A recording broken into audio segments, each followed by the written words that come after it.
partido se ha dividido por los partidos pequeños de cada iglesia.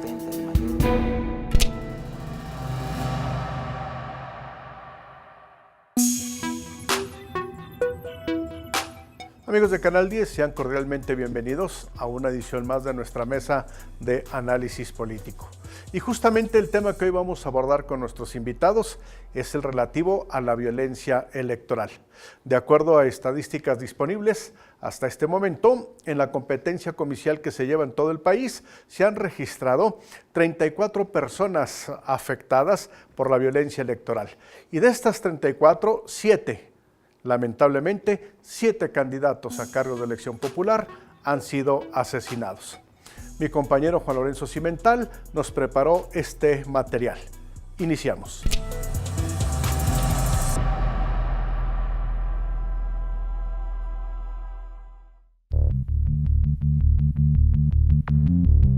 Se dice que la política es el arte de lo posible. Sin embargo, algunos de los hechos acontecidos en el presente proceso electoral van en contra de su propia naturaleza, el bien común. La violencia entre y contra los adversarios no debiera ser una de las posibilidades de la política. La violencia, especialmente la violencia homicida en el ámbito político, evidencia que la actividad pública es ahora el reflejo de la realidad de aquello que sucede en el país. A partir de febrero pasado y hasta la fecha, 41 personas han sido agredidas en hechos presuntamente relacionados con la actividad proselitista rumbo a la elección del 7 de junio próximo. De acuerdo con el historial, en la ruta electoral de 2009, 6 personas fueron asesinadas. En 2010 la cifra quedó en 3 homicidios. En 2012 fueron 5 y en 2013 solo 3. En lo que va del proceso actual, 7 personas han perdido la vida de manera violenta. El 18 de febrero, Carlos Martínez Villavicencio, precandidato perredista a una diputación federal, fue asesinado en Oaxaca. Luego, el día 20 del mismo mes, la priista Cecilia Izaguirre fue abatida en San Luis Potosí.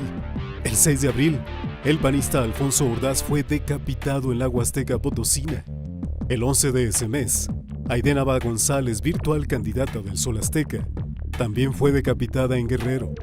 A principios de mayo, también en Guerrero, Ulises Fabián Quirós, abanderado del PRI Verde ecologista, fue ejecutado de 13 disparos. Hace pocos días, el jueves 14, fueron asesinados Enrique Hernández, candidato de Morena a la alcaldía de Yurecuaro, Michoacán, y Héctor López Cruz, aspirante priista a regidor en Huimanguillo, Tabasco. Además de ellos, 34 más han padecido desde amenazas de muerte hasta daños en sus viviendas y vehículos, producto de las balas y del fuego. Ha habido lesiones e incluso casos de secuestro express. La política tendría que ser más que esto, y aunque el dicho afirma que en la guerra y en el amor todo se vale, no todo debiera ser posible en la confrontación electoral.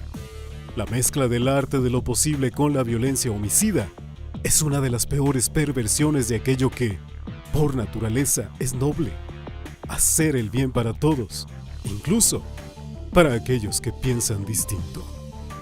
Para Análisis Político, Juan Lorenzo Cimental.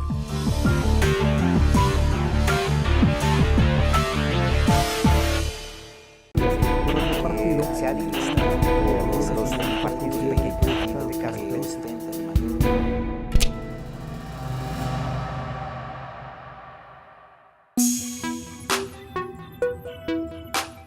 Buenos días, amigos de Canal 10.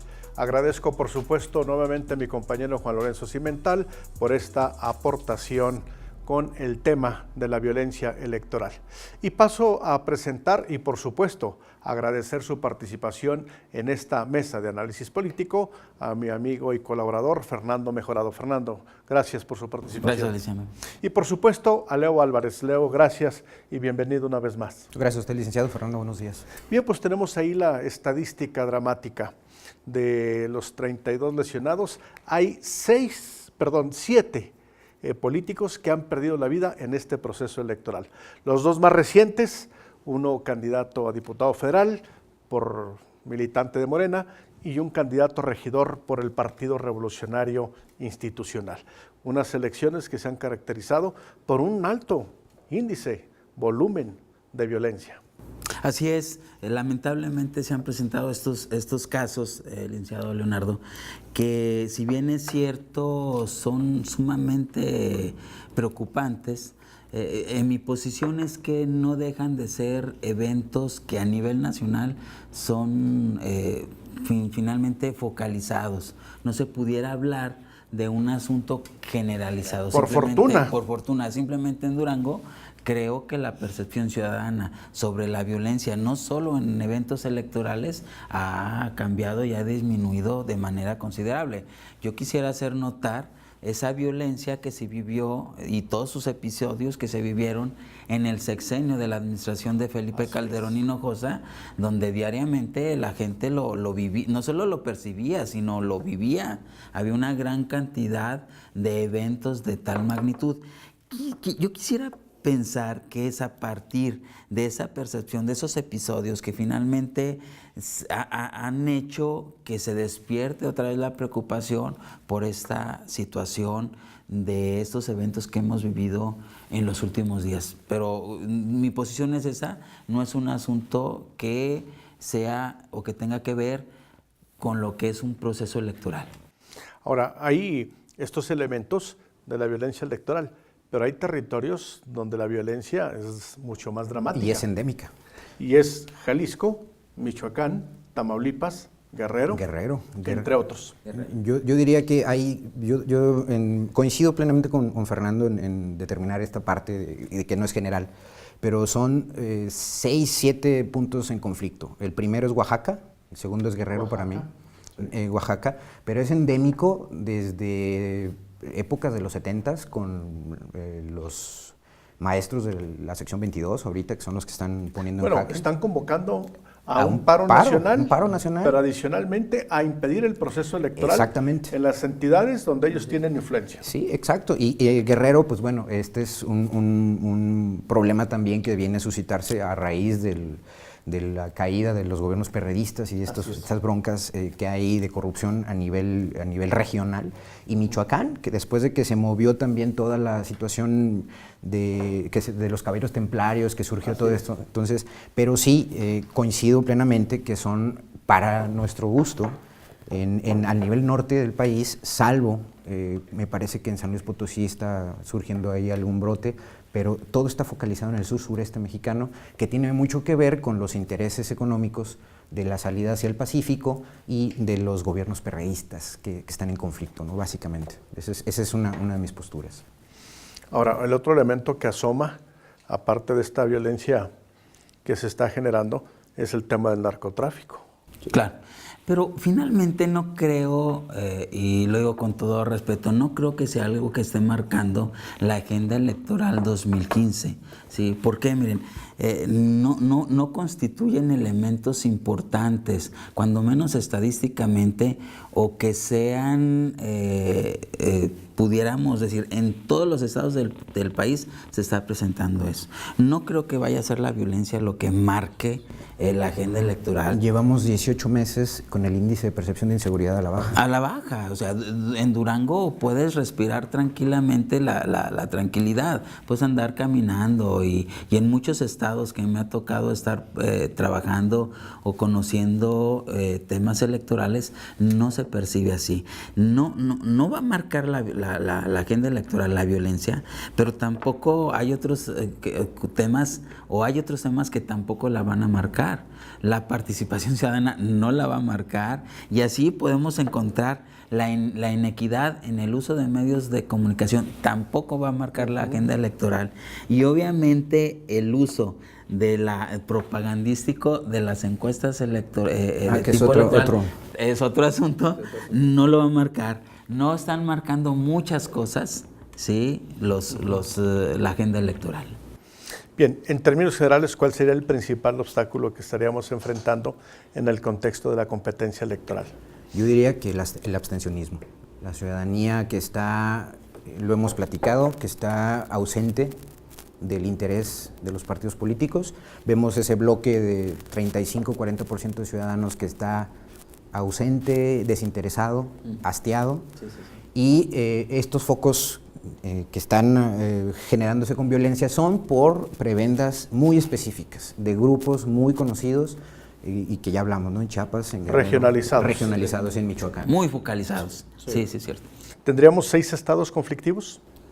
Yo diría que sí, básicamente lo decía yo, Oaxaca, Guerrero, estamos hablando del Distrito Federal focalizado en Iztapalapa y Cuauhtémoc, porque ahí está el choque fuerte entre la fragmentación del PRD, Morena.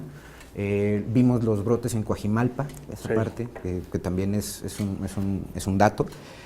Sonora no hay violencia. No hay violencia. Pero también ahí habría que definir y deslindar que es violencia que tiene que ver con los procesos internos o con las pugnas entre grupos de naturaleza electoral y de violencia que tenga que ver con el narcotráfico. Sí, que lo esté focalizado el narcotráfico, pues yo pondría Guerrero, Michoacán.